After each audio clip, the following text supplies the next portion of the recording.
Boa tarde, turma. Vamos dar início aos nossos conteúdos, às nossas aulas. Tá? Vamos começar então a unidade 1, claro. Tá? Vamos começar pelo capítulo 1, o Iluminismo, que vai ser agora, no oitavo ano, uma continuação de tudo que vocês viram lá no sétimo ano. Por exemplo, vocês viram sobre as colonizações, tá? Viram sobre a Idade Média, viram sobre o mercantilismo, os reis, tudo isso. E hoje nós vamos começar um novo assunto que vai ser tipo a idade contemporânea, moderna, verdade, contemporânea é a próxima idade que vocês vão ver no nono ano. Tá? Nós vamos ver a idade moderna, que seria a modernização de todo aquele processo mercantilista, dos reis, das soberanias e tudo mais. Hoje nós vamos dar início ao Iluminismo, tá? Ao capítulo 1, que vocês vão ver o que é e que foi todo esse processo, que é muitíssimo importante para a nossa história.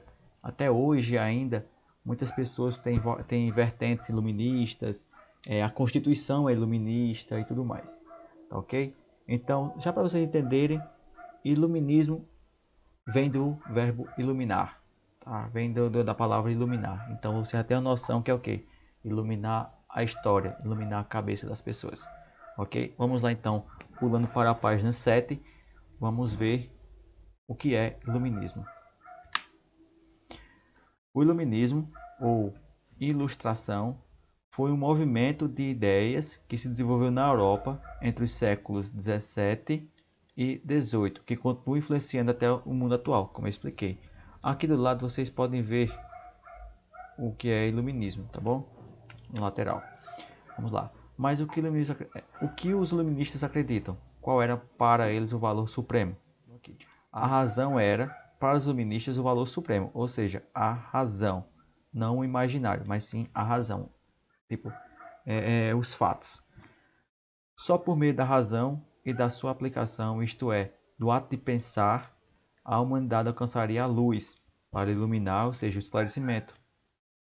Para os iluministas, a maioria das pessoas estavam mergulhadas na ignorância, no fanatismo religioso, só a razão as esclarecia. Ou seja, ele está dando uma indireta para a Idade Média, onde as pessoas estavam mergulhadas no fanatismo religioso e outras coisas. Por isso que alguns iluministas chamam a Idade Média de Idade das Trevas. Por quê? Porque vem do escuro, essas coisas. Tá? Continuando então. Para os iluministas, deviam se duvidar de tudo que era aceito porque tinha sido sempre assim, ou porque tinha sido dito por alguém com poder ou prestígio, no caso as autoridades. Por isso que ele dizia tudo que a pessoa falasse, por exemplo, um rei dissesse que A era A, mas mesmo assim você tem que desconfiar. Tem que saber por que era A, de onde vinha, qual o motivo e tudo mais. Isso é iluminista. Para as iluministas, devia-se duvidar de tudo o que era aceito porque tinha sido sempre assim, como expliquei, ou porque tinha sido dito de alguém com poder ou prestígio. Eles opunham-se, portanto, ao conhecimento baseado na autoridade ou na tradição e propunham a busca de um novo conhecimento baseado na razão. Continuando aqui então na página 8, nós vemos o tópico progresso, otimismo e Deus. Tá?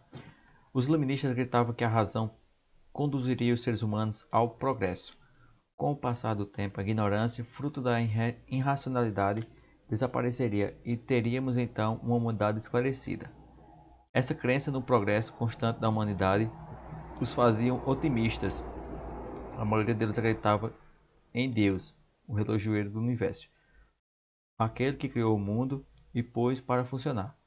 Os iluministas acreditavam que o mundo era regido por leis naturais, tá? Leis naturais, preste atenção, e que precisava conhecê-las. Por isso, se acreditavam na ciência.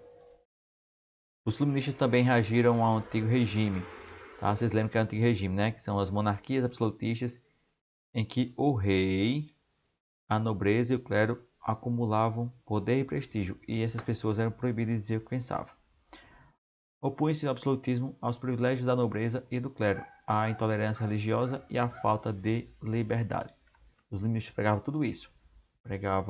Era contra o poder do rei, que as pessoas fossem livres, era contra a intolerância religiosa e contra a falta de liberdade.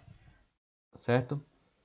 Vemos agora então alguns pensadores iluministas, como mais conhecidos, John Locke, tá? Voltaire, Montesquieu e Rousseau. Esses são os mais conhecidos. Vamos conhecer então cada um deles. Primeiro por John Locke e o liberalismo político.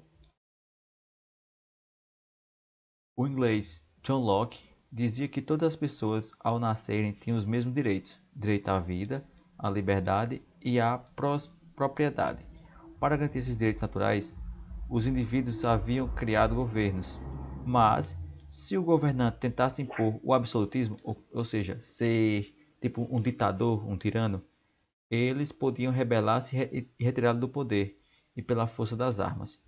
Por essas suas ideias, Locke foi considerado um dos criadores do liberalismo na política. Ou seja, nós temos um líder, mas esse líder tem que ser para todos e não obrigar as pessoas a fazer isso. É igual o presidente que a gente tem hoje. Ele não vai mandar na gente, mas ele é o nosso líder, tá? É tipo isso. Presidente, governador e prefeito, é tudo a mesma coisa. Vemos o outro então, Voltaire, onde tem liberdade da expressão e tolerância. O francês Voltaire, cujo nome era François Marie Arouet, nome difícil, é francês, né? Não sei falar francês, mas vamos lá. Tornou-se conhecido por suas críticas à Igreja Católica e à monarquia absolutista francesa, por seu combate à ignorância, ao preconceito e ao fanatismo religioso. Por dizer que pensava, foi preso 2 vezes e, para escapar de uma nova prisão, refugiou-se na Inglaterra. Durante os 3 anos em que se permaneceu naquele país, conheceu e passou a admirar as ideias políticas de John Locke. Tá? A gente já conheceu. Com base nessa vivência, Voltaire escreveu as Cartas Inglesas, que são obras na qual elogiava a Inglaterra por ser um país em que havia liberdade de expressão, religião e poder do rei era limitado, como a gente vai ver mais à frente, essa limitação do poder do rei. Tinha o rei, mas não era um rei-rei. Aqui tem um rei e tem um parlamento, a gente vai conhecer no próximo capítulo. Ao elogiar a Inglaterra, Voltaire pretendia criticar a intolerância, no caso religiosa, e o absolutismo existente na França. Voltaire também se destacou por sua luta em favor da liberdade de expressão, ou seja, ter o poder de falar o que pensa, claro, tudo é das regras, mas dizer que alguma coisa estava errada, que não era daquele jeito, que tudo isso. E quando você tem um rei que é totalmente contra, você vai criticar ele, né? Aí você pode ser preso, pode até ser morto, como Voltaire foi preso. É atribuída a ele o conhecimento, a conhecida frase: posso não concordar com nenhuma palavra do que você disse, mas defendereis até a morte o seu direito de dizê-las. Ou seja, é o que nós conhecemos hoje por democracia. Tá? A democracia é isso, é o poder que todo mundo tem direito de falar, de se expressar, essas coisas. Claro, dentro das regras, isso é importante. Na página 10, nós vamos ver o tópico Montesquieu e a autonomia dos poderes, que já é outro pensador iluminista, que nós já vimos John Locke, Voltaire, agora Montesquieu. O jurista francês Charles Louis de Saint-Condet, barão de Montesquieu, não se contentou apenas em apontar os problemas na sociedade em que vivia. Apresentou também soluções para resolvê-los. Esse é desenrolado, né? Viu o problema e ainda apresentou soluções. Em sua principal obra, O Espírito das Leis, defendeu a ideia de que, quando as pessoas têm poder, tendem a abusar dele. Então era preciso evitar que o poder se concentrasse na mão de uma única pessoa, ou só grupo notável, como o rei, ou a igreja, ou o clero, ou a nobreza, tipo isso. Inspirado nas ideias de Montesquieu, os estadunidenses Alexander Hamilton e James Madison formularam a teoria da divisão dos 3 poderes. Os poderes em 3, na verdade. Entre eles, o executivo, para administrar o país e executar as leis, o legislativo, para elaborar e aprovar as leis, e o judiciário, para fiscalizar o cumprimento das leis e julgar os conflitos. Vamos lá então. Executivo é o que nós conhecemos como presidente, governador e prefeito. Legislativos é o que nós conhecemos como deputado federal e senadores, deputados estaduais e vereadores. E o judiciário é o STF, o STJ, o STM, assim vai. Segundo essa teoria, o governo assim dividido só funcionaria bem se os 3 poderes fossem autônomos, isto é, se um não interferisse na área do outro. Tem uma frase também bem importante que é assim, que são os freios e contrapesos, ou seja, quando, por exemplo, o executivo ele passa dos limites, o legislativo pode ir lá e pode controlar para que ele não passe dos limites. Da mesma forma, o executivo pode tentar frear o judiciário, o legislativo e assim vai. E os três, eles se completam, mas também se ajudam, tá? Se controlam, ok? E por último, vemos Rousseau e o contrato social, onde ele diz: muitas ideias do suíço Jean-Jacques Rousseau continuam sendo atuais. Vamos lá. Em uma das suas principais obras, O Contrato Social, Rousseau defende a ideia de que a vontade geral é soberana, ou seja, só o povo é soberano.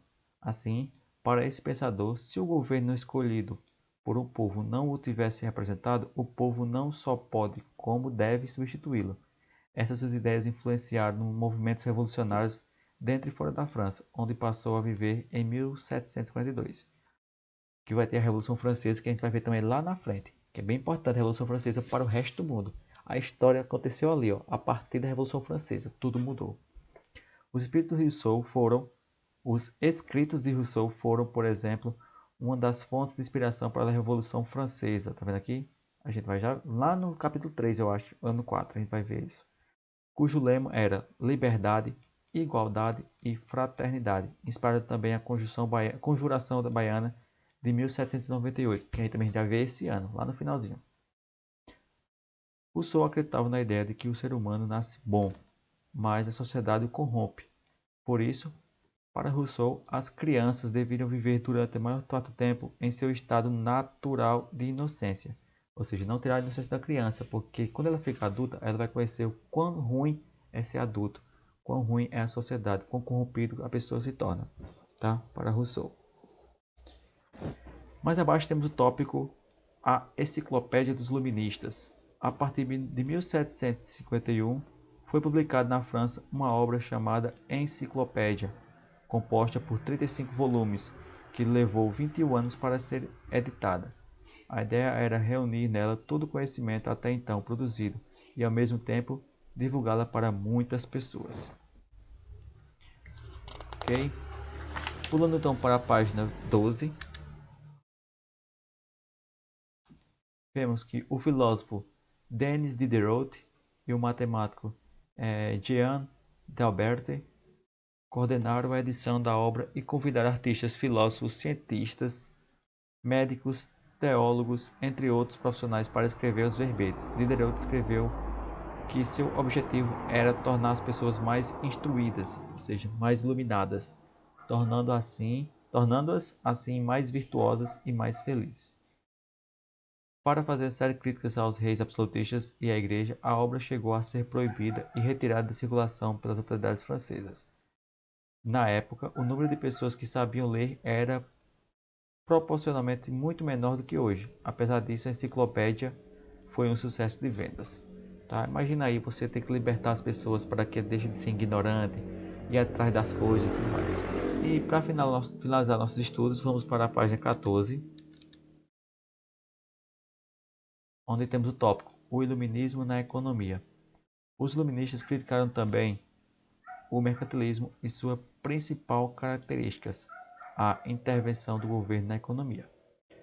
Os principais a criticar o mercantilismo foram os filósofos franceses. Para os fisiocratas, a única fonte de riqueza era a terra. Por isso, a agricultura era o mais importante dado econômico. O criador da fisiocracia, François Quesnay, afirmava que a economia era regida por leis, e mais importante delas era a lei da oferta e da procura. Isso é bem interessante. Vamos entender então. Quanto a oferta é maior que a procura, o preço tende a baixar. Quanto ocorre o oposto, tende a subir. Ou seja, vamos entender o seguinte: nós estamos precisando de lápis. Então, quanto mais pessoas precisam de lápis, se tiver muito lápis, se torna barato. Agora, se tiver pouco lápis para vender, esse lápis se torna caro. Ou seja, porque é muita pessoa procurando para pouco lápis. Então, essa é a lei da oferta e da procura. Se muita gente estiver procurando por uma coisa que é pouca, é cara. Não digamos que o ouro, as coisas preciosas, tipo isso. Por isso que é muito caro. Por quê? Porque poucas pessoas aqui vão conseguir, porque são poucas. Entendeu? É tipo isso. Por isso, dizia Casey, o governo não devia intervir na produção ou no comércio das mercadorias. Devia apenas incentivar o progresso. Os filósofos criaram um lema que resumia seu pensamento: Laissez faire, laissez passer. Le monde va de lui-même. Deixe fazer, deixe passar, que o mundo caminhe por si mesmo. Essa era a frase. E temos por último o dos mais conhecidos iluministas, Adam Smith, e o liberalismo econômico. Diferentemente dos fisiocratas, Adam Smith afirmou, com base em uma pesquisa, que só o trabalho cria riqueza. Portanto, para ele, a única fonte de riqueza é o trabalho, e não a terra. Ou seja, não adianta você ter terra se você não trabalha. Você tem que trabalhar naquilo e ganhar. Por isso que muitos burgueses vão enricar, porque eles vão começar a trabalhar e ricar. A gente vê lá no sétimo ano, vocês viram, né? A burguesia, a nova sociedade. Mas assim, mas assim como os fisiocratas, Smith também defendia a livre concorrência e o livre mercado entre as nações. Com isso, todos eles sairiam lucrando, pois cada um produzia somente aquilo que conseguisse fazer melhor. As nações com perfil mais agrícola se dedicaram à agricultura, e as mais industrializadas se dedicaram à indústria, como a Inglaterra, que a gente vai ver no próximo capítulo. Essa ideia foi bem recebida pela burguesia, onde a gente já conhece quem é a burguesia, tá? A gente já sabe quem é esse povinho aqui. Na Inglaterra, porque esse país estava se industrializando rapidamente e desejava ampliar os mercados para os seus produtos industrializados. Por defender a livre concorrência das nações, indivíduos e as empresas e por ser contrário à intervenção do Estado na economia, Adam Smith ficou conhecido como o pai do liberalismo econômico. Ok, pessoal? Então, nós vimos aqui, na próxima atividade, né? Então, nós vimos aqui o seguinte, que o iluminismo, ele serve, é uma ideia que serve para iluminar a mente das pessoas, para que elas deixem de ser ignorantes, para que elas vão procurar saber das coisas, tipo, e não obedecer cegamente nem aos reis, ao clero e tudo mais, e nem à igreja, que no caso dominava as pessoas naquela época. Tá, pessoal? Nosso estudo de hoje foi esse. Espero que tenham entendido, tá? Qualquer dúvida vocês me procurem, que a gente tira as dúvidas, beleza? Então, pessoal, até a próxima aula. Valeu!